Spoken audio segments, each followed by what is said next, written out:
আজ গ্যাংটকে আমাদের ডে 2 আর এখন আমি শুয়ে শুয়ে কাঞ্চনজঙ্ঘা দেখছি।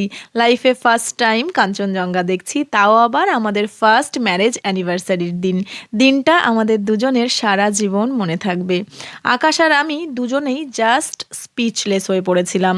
নর্থ বেঙ্গলে আকাশ প্রায় 8 থেকে 9 বার এসছে আর আমি প্রায় 5 থেকে 6 বার এসছি, কিন্তু আমরা একবারের জন্য কাঞ্চনজঙ্ঘার দেখা পাইনি। এমনকি অহলদারা, কার্শিয়াং, কালিম্পং, দার্জিলিং কোথাও গিয়ে আমরা কাঞ্চনজঙ্ঘার দেখা কিন্তু পাইনি।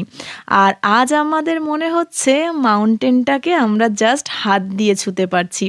কি যে আনন্দ লাগছিল সেটা তোমাদের বলে বোঝাতে পারবো না। ঠিক যেন মনে হচ্ছিল ওই যে দূরে স্বর্গ, যেখানে স্বয়ং ভগবানের বাস। উফ, এই ফিলিংসটা ঠিক মুখে প্রকাশ করা যাবে না। তারপর আমরা আবার বেরিয়ে পড়লাম আমাদের নেক্সট ডেস্টিনেশনের উদ্দেশ্যে।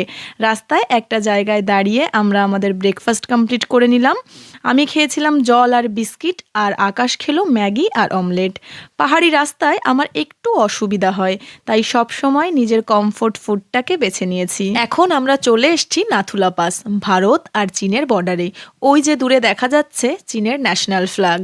আমরা কিন্তু অনেকটা উঁচুতে আছি, প্রায় 14,000 ফিট ওপরে, তাই ব্রিদিংয়ে একটু প্রবলেম হচ্ছিল। যদিও আমরা সাথে করে অক্সিজেন ক্যান, কর্পূর নিয়ে গেছিলাম, আর আমাদের মতো কিন্তু ওখানে যারা ছিলেন তাদের সবারই বেশ প্রবলেম হচ্ছিল।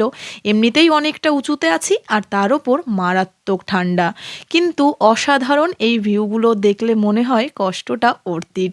ওখানে গিয়ে আমরা কি কি করেছিলাম, কতটা মজা করেছিলাম, সেটা তোমরা আমার বড় ব্লগ দেখলেই বুঝতে পারবে। শর্টসে সবটা শেয়ার করা সম্ভব না, তাই বড় ব্লগে সবটা ডিটেলসে দেখতে পারবে। এবার আমরা আবারও নিচের দিকে নামতে শুরু করেছি। এবার যাব আমরা আমাদের নেক্সট ভিউ পয়েন্টে, তো চলো দেখতে থাকো। আর কাল আসছে এর সেকেন্ড পার্ট। আজ আসছি, টাটা।